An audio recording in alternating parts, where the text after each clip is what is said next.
Welcome to My Hometown, the program that explores clubs, organizations, businesses, and issues across Nassau and Suffolk counties and sheds light on the different towns that are making a difference. Hello and welcome to My Hometown. I'm Bill Oran, along with my co-host, Nassau Community College student Corey Kaufman. And today we're shining the spotlight on a nonprofit organization that believes in the expression, it takes a village to raise a child. However, they change it to, it takes a village to change a generation. It definitely took a village to raise me, Bill. Well, that must have been some village, Corey. Anyway, let's get serious as we welcome our guest, Devon Leondis, the founder and executive director of Project Nyame Nsa, a nonprofit organization dedicated to helping orphans and highly vulnerable children, particularly in Ghana and Zambia, Africa. Devon, welcome to My Hometown on the voice of Nassau Community College, 90.3 WHPC. Thank you. Devon, your story is fantastic, so I'm going to throw the ball to you and say, tell us the story of how the journey to Africa came about, and where did this desire to do so much good come from? Yeah. So, most kids growing up really dream of becoming, singers, dancers, baseball players. And the story really started with a simple dream that was placed in my heart from a young age. And I really grew up dreaming about one day going to Africa and building home for orphans, which sounded crazy, but that's really how my journey started. And I know from talking to you before the show, again, most of us think, okay, I want to be the teacher because you like Mrs. Jones and she was in front of your classroom, or the ballerina, or like you said, the astronaut. Singer. Astronaut, and, whatever it can be. Yeah. Cowboy, space cowboy. That's what I wanted to be, the cowboy. But you really had this desire from a young, which is totally unusual. I bet when people raise their hands, you were the outlier in the group, right? Yeah, definitely. I think teachers and classmates would be like, that's a great dream, but that's never going to happen. Never going to happen. Yeah. You go back and say, ha, ha, ha. Do you get the last laugh on Yeah, that? I do. All right, good for you. Good for you. How did you said it was placed in your heart? Yeah. Who or what placed that into your heart? Yeah, so to speak? so the only way I can really describe it, because faith is so important to me, is really knowing that God placed that desire in my heart. And I felt like it was something out of my control. It was always kind of like a calling on my life. So I couldn't really remove it from my heart because I felt like it was always ingrained in who I was. Yeah. Seems like a good motivator. Yeah. So could you just tell us how Project Nyame Nsa started? Mm-hmm. Yeah, definitely. So as you know, it was a dream in my heart, and I got a chance to do a few missions trips in middle school and high school, and that really inspired something greater where I was taken out of that Long Island bubble. And I was really seeing the way most people were living in our country and around the world, and it kind of provoked something greater in me to think outside the box. So, on Long Island, you see so many girls having Sweet 16 parties and doing all these extravagant things. So I thought this is a great chance when I was turning 16 to invite friends and family, as many people from my high school. And instead of asking them to give me a present, to make a check or a small donation towards an organization that was building water wells in Africa. So as a group of young 15 and 16-year-old high school students, we raised enough money to build 3 water wells, which I thought was incredible. And then I started to beg my parents to actually take me to Africa to see the wells that were built so I could be a part of seeing the lives that were changing. And my dad decided, okay, I'll take a chance on my daughter and we'll go to Ghana. So we did that 10 years ago. Yeah, most 16-year-olds for their birthday is okay, you need to get me the new Jeffree Star palette or you're not coming. Yeah. But you wanted to build water wells. Yeah. That's really incredible. I was kidding her, Corey, before the show and telling our guest, I said, everybody else wants to go to Carvel's or Chuck E. Cheese. When she said that to her father, he must have said, come on, I'll take you to Chuck E. Cheese, I'll take you to Carvel's, the Outback, whatever you want. How about that? And no, I want to go to Ghana and build a water well. Forget about this Africa thing. We're going to Chuck E. Cheese. Calm down. Yeah. But could you tell the audience what does the word Nyame Nsa mean? Yeah, so Nyame Nsa means God's helping hand in a local dialect in Ghana. Yeah. And now, God has been, I'm sure someone's been helping you, because do you physically dig the wells? You don't do that. No, do you? I don't physically dig the wells. When we went over there, the wells were already built, and we were joining the local team to dedicate them. So we went out to these remote villages, hours from the capital city. I mean, no paved roads. You're in the bush. And we would just show up to these wells, and there would be thousands of people there celebrating the fact that they had access to drinking water. And I just remember being 16 and felt the furthest from home than I'd ever felt, but I felt like I was exactly where I needed to be. And I was just so amazed by their joy and their gratitude. And I felt like I had never even seen that in the States, like people that were that joyful and happy, but they had no material possessions. Like it wasn't coming from what they had. Right. We're so spoiled. I got this water bottle from a vending machine, cost me $1, just swipe my card and that's it. But some people, it's a celebration when they get one well. Yeah. Devon, as you're riding along these roads in the bumpy car, and at that time you were 16. Yeah. Now, if it's all right to tell your age to our audience, you're 25. Obviously a very mature person to be able to do this. But you're 16. Your friends are probably home getting ready for another dance or party or a couple of days at the nice Long Island beaches. Yeah. And you're going along bumpy roads. Did you ever say, holy blank, blank, blank, bleep, bleep, bleep? And like, why did I do this? And how soon can I get back home? Or when's the next plane? Did that run through your mind? I think when the plane initially landed and we got out of the airport and there was just so much like things I had never seen right off the bat, I had that fear come over me of like, oh my gosh, I'm really here. Was this the right thing to do? But in a situation that could have been really overwhelming and scary, I just felt this peace come over me that this is actually where I'm supposed to be in this moment. And then it instantly started to feel like home. And I knew that Africa would be a part of my life forever. Now, what is the mission of Project Nyame Nsa? Yeah.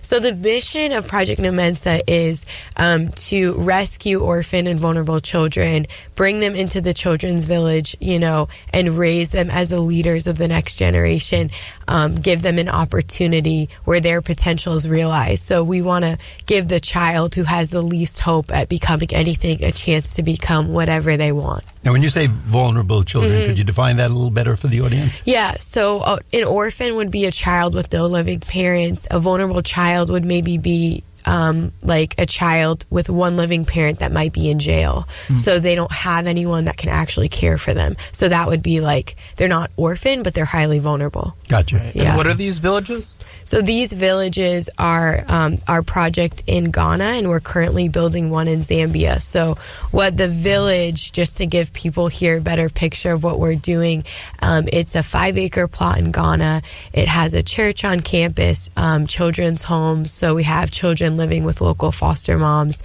library, IT center, bakery, soccer field, basketball court. So it's a full village preschool for our kids, but it's open to the outside community as well. And Devon's work built this. I mean, I'm astounded at that. Right? I mean, what have you built? Nothing. Me. I'm lucky if I sweep the driveway. And she's built a village in Ghana. I don't know. That's amazing. Yeah, it is incredible. Tell us a little bit more about the programs in these settlements. Yeah. These little settlements. Yeah, so we don't have a school just because the government wasn't in favor of us building a school in the actual project, but all of our children are going to school outside. Church is a big part of what we do. We have dance programs, cultural programs. There's like tutoring and educational support. We opened a preschool. So the village is very chaotic, but it's a lot of fun. There's so many children there. It's full of life, full of joy, full of laughter. So there's, one day feels like a week. There's a lot going on. And you're teaching all these kids skills. Like there's a bakery, so they're learning how to cook. Yeah. You said an IT? Yeah. So they're learning technology? Yeah, they're learning like basic computer skills and technology, which would open up, so many different types of jobs for them in the future. And we have, tutors coming in because most of our kids that we rescue out of the streets and trafficking, we have 14-year-olds that don't know how to read and write. And they're sitting in second grade class. So they're going to need more help after school to get to the place that they need to be for them to have, a bright future. So we have kids with so many different stories and backgrounds. You're listening to My Hometown on the voice of Nassau Community College, 90.3 WHPC. My name is Corey Kaufman, along with Bill Horan. and today we're talking with Devon Leondis, the founder and executive director of Project Nyame Nsa, a nonprofit organization dedicated to helping orphans and highly vulnerable children, particularly in Ghana and Zambia, Africa. Now, Devon, you mentioned about the government not wanting you to have schools. I'm just wondering, do they pretty much work with you, or is it a constant fight? Like, or are they looking for handouts if they approve something, or how does that work? I think that we've been really blessed to have like such favor working alongside. They really love the project, and I think that they've seen the way that we're doing it differently. Like I explained before, it's not institutional type care, but it's family-based care, and having their approval has been like tremendous over the past few years. So, but we need to keep that relationship tight so we can like continue to get their approval on everything that we want to do. Now, tell us about just your experience, us on Long Island here. Yeah. How we view the world, what your experience is like living in Africa, and is there a story or two that stand out about the children you've worked with? Yeah, definitely. Once you're out there, you leave the capital city where we are, you really feel like you're in a different world. And it's amazing, and it can be really overwhelming because you're almost like you have this amazing work going on and you're seeing, so many lives change, but right outside the gate, there are so many impoverished family and children that are going hungry, not in school. So you can just feel overwhelmed. But there are so many stories I could share, but one that really sticks out is one of the boys that we work with. He came when he was 14. He was working, all day, barely making enough to eat. He was abandoned at birth, just kind of raised by an older woman in his village, like a grandma type figure. And, he never really thought his life could amount to anything, just filled with so much anger and hatred, and had really been abused. And when he came, I saw this child with so much pain, and I think all he really needed is love and someone to believe in him, that he mattered. And I think once he really took to that revelation that he can become something, we saw like a 360 change, and we saw this angry, violent young man turn into this loving, gentle, compassionate person who desires to help people in other villages and children. And they call me Auntie Devon, the children. So he'll be like, Auntie Devon, there's so many children with no shoes and no food. We need to help them. So I think that's the beauty of what we do. You see a child come out of that, and then once they have, all they want to do is pour that back into other people. And I think that is the ripple effect that you can't measure. And something like a pair of shoes, what does that cost in Africa? I mean, I think you could get them pretty cheap, but like for a few dollars, if that, like off the side of the road. But even for the children there, like they can barely afford a pencil and a book to go to school. So for most children, they lack like basic necessities that we take for granted. Right. Now, us hearing this, I would just ask you that someone hearing it might say, I'd love to help out. I'm not the kind of person to go to Africa or something, but I'd like to send a check or donate or take part in a fundraiser. Yeah. Can you tell us where we can find out more? Because while it's called Project Nyame Nsa, the spelling is totally different. Yeah. And we would never identify it. Yeah. So would you tell us, is there a website and what or how we can get involved if we wish to? Yeah, so we have a website, and there's like, you can donate or contact us if you want to, plan a fundraiser or even just like spread awareness if you feel passionate about the work we're doing. So you could connect with us in that way or on Instagram, and that would probably be the best way. And is there a website you want to give us, or how would we get in touch with you? So it would just be projectnyamensa.org, and then our Instagram is just Project Nyame Nsa. You can spell that for the I was going to ask you got to spell that because it's totally different than we would think. Yeah, so I think everyone knows how to spell project, and Nyame Nsa is NYAME space NSA. Okay, NYAME space NSA. Yes. And we're going to ask you to give that again later in the show because, again, the spelling, the way we hear it is not the same. Yeah. And I think there's some people out there that say, I'd love to help people. And just to see the look on your face and know that you helped that child, probably saved his life in one form or another, or kept him off the streets or from drugs. Wow, if we could do that. And for us, I mean, that's not even the cost of, what is it, the Happy Meal or the abbreviated Happy Meal. That's $3 or $4 or something. and you could get the child shoes, help them get started, pencils, educational material, things like that. Yeah. Really wonderful. So, I think you used another term too, that people could help here just by running a fundraiser or supporting the efforts and give you some support, because it must be a monumental effort to try to do this. Yeah, and definitely passionate about it. Yeah. So. How many days out of the year are you actually like in Africa, like at these villages? Yeah. So I used to live there when I graduated college. So I think, I used to spend more time there. It used to be like 2/3 of the year. Now it's probably like 1/3 of the year, but I think that changes depending on like what we're doing. Like when we were opening the project in Ghana, it was like required more that I was there. And now we're opening our second project in Zambia. So this summer when we open, I'll probably spend a significant amount of time there. Devon, what are some of the challenges? I call them bumps in the road. Every business, every occupation is going to have this, what we consider the simplest or the most detailed will have them. For the doctor or for the person just delivering a package to your door, he has to get by the dog. What are some of the challenges you face on a day-to-day basis, and then are there any more that might be considered monumental challenges? Yeah, I think that looks different in every season. I think some of the biggest challenges was actually being there and finding the right staff that were like genuinely passionate about the work that we're doing. That must be very hard, I would think. Yeah. Right?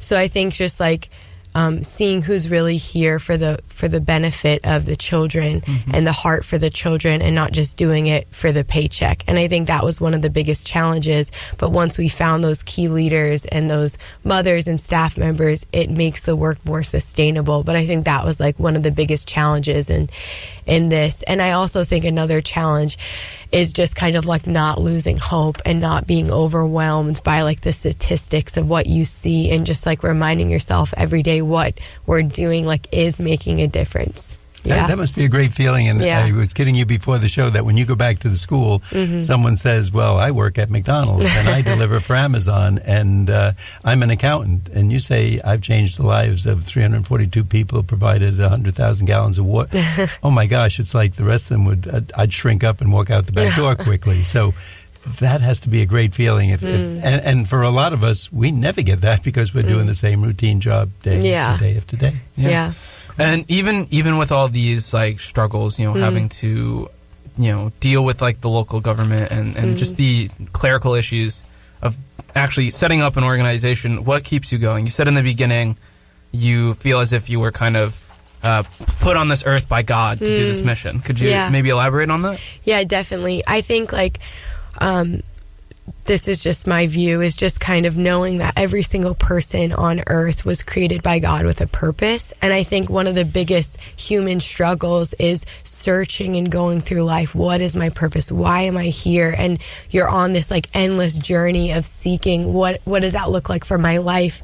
But I think my relationship and my faith in God, knowing Him, knowing the one who created me, I found my purpose at a young age. And just kind of knowing that, as hard as it is, because it's definitely not an easy job or easy work to be a part of, knowing like this is my purpose, that motivates me on the hardest days when you want to give up in ways that like I can't explain. And just the stories of the children, like they're the heroes in what they've overcome. So I think like just thinking about the more lives that are waiting to be changed, that really motivates me and keeps me going. Yeah. Devon, there's a famous saying in the success world, the two most important days of your life are the day you were born and the day you find out why. Now, you just answered that question in the previous answer. Yeah. You seem to have known that very early in life. Do you go out and recruit? I mean, and I'm sure it may be one out of every million or 10,000 or something, but there's probably another Devon out there, a Devon or a David or a Dave or a Dickie or, a Diane who wants to do something like this, but it just has no clue how to start. When they meet you, it's like the horns go off and the bells ring.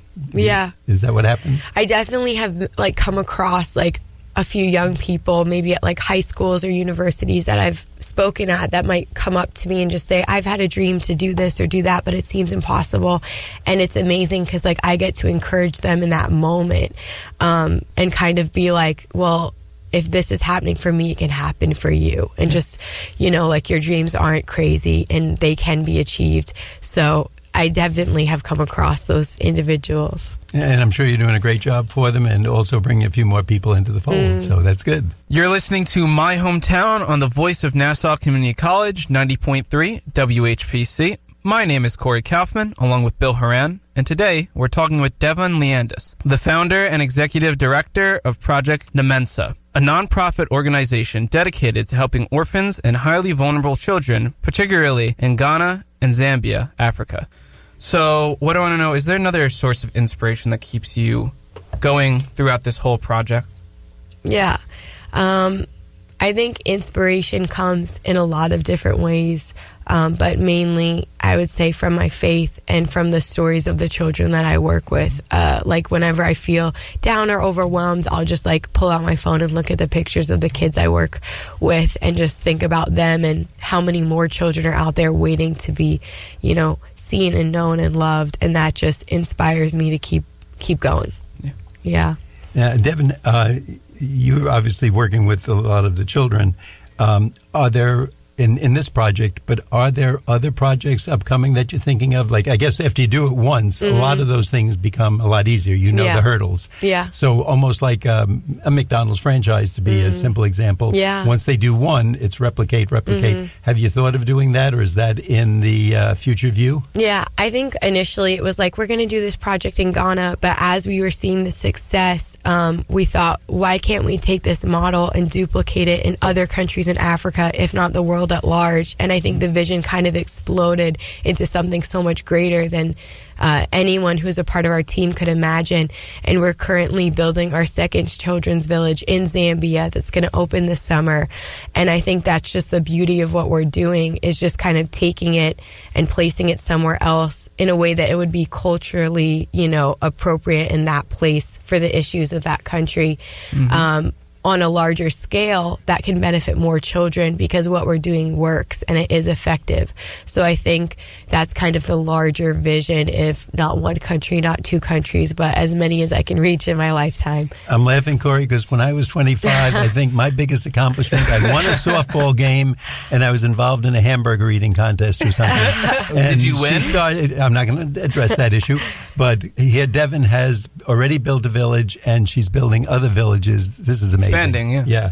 And so could you tell us a little bit, what is kind of you were talking about the cultural context. What's kind of the cultural and like economic context of a lot of these countries? Everyone kind of has this conception of Africa. It's just kind of all poverty and people are walking barefoot in the streets and there's no roads. But like, what is actually going on? Yeah. And why isn't there the kind of the infrastructure to help these kids that we have here? Yeah, definitely. I think people in the West have that view of it just all looks the same, but there are obviously like major cities, and it is like so many countries are developing, but at the same time, like I think there's different levels of corruption in the government that are not giving the people the basic infrastructure of what they would need. And I think that's probably the biggest issue that you see, lack of basic necessities like drinking water or paved roads out in, more remote parts. But every country is so different. And I think from my experience, that's what I've learned. Each country has its own set of challenges and their own needs. And I think we think Africa all looks the same, but that's definitely not true.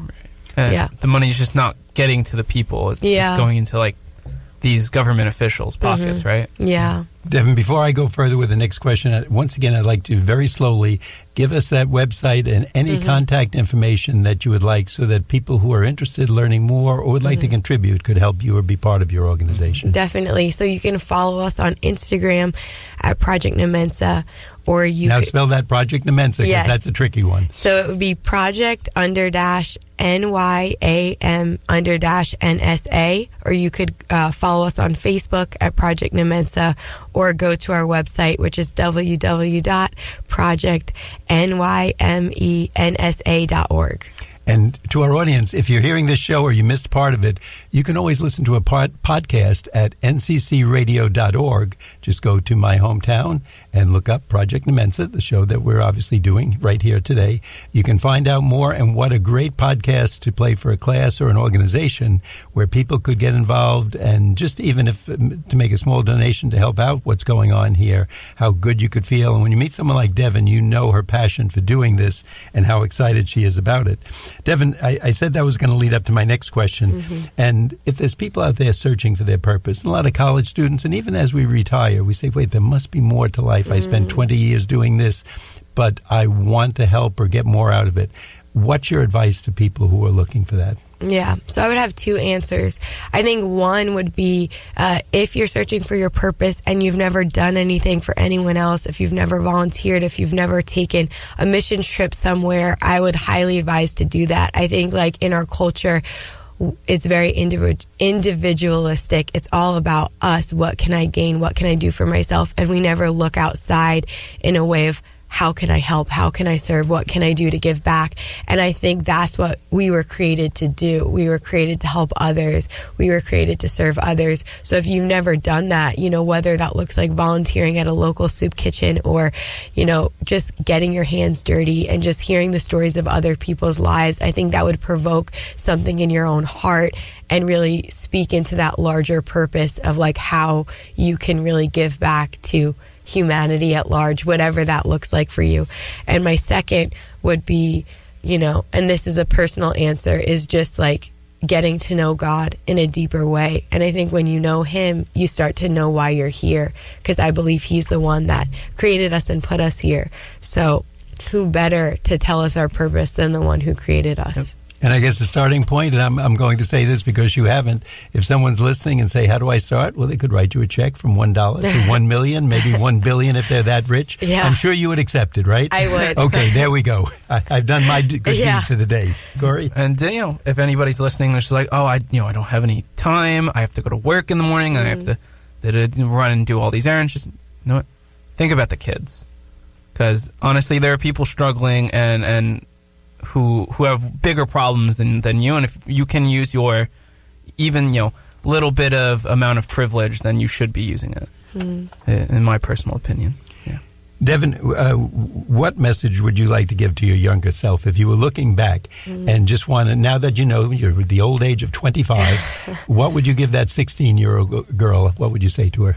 I would say that, you know, my dreams that sounded crazy are not impossible, and that not to be discouraged in like the microwave culture that we live in, where we want everything now and we want that instant gratification of like, I want to see it now, but working towards something, whether that takes like months or years, and not giving up until you see it happen. And then when you see it happen, dreaming again and working towards that as long as it may take. And before we wrap up, just give us that website with the spelling one more time. Yeah, so you can go to our website, which is www.projectnymensa.org. Devon Leondis, thanks so much for being with us today.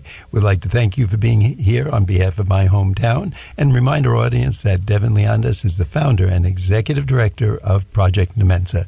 I'm Bill Horan. I'm here with Corey Kaufman. We want to thank you for listening to this week's edition of My Hometown. We'd like to get your feedback on My Hometown.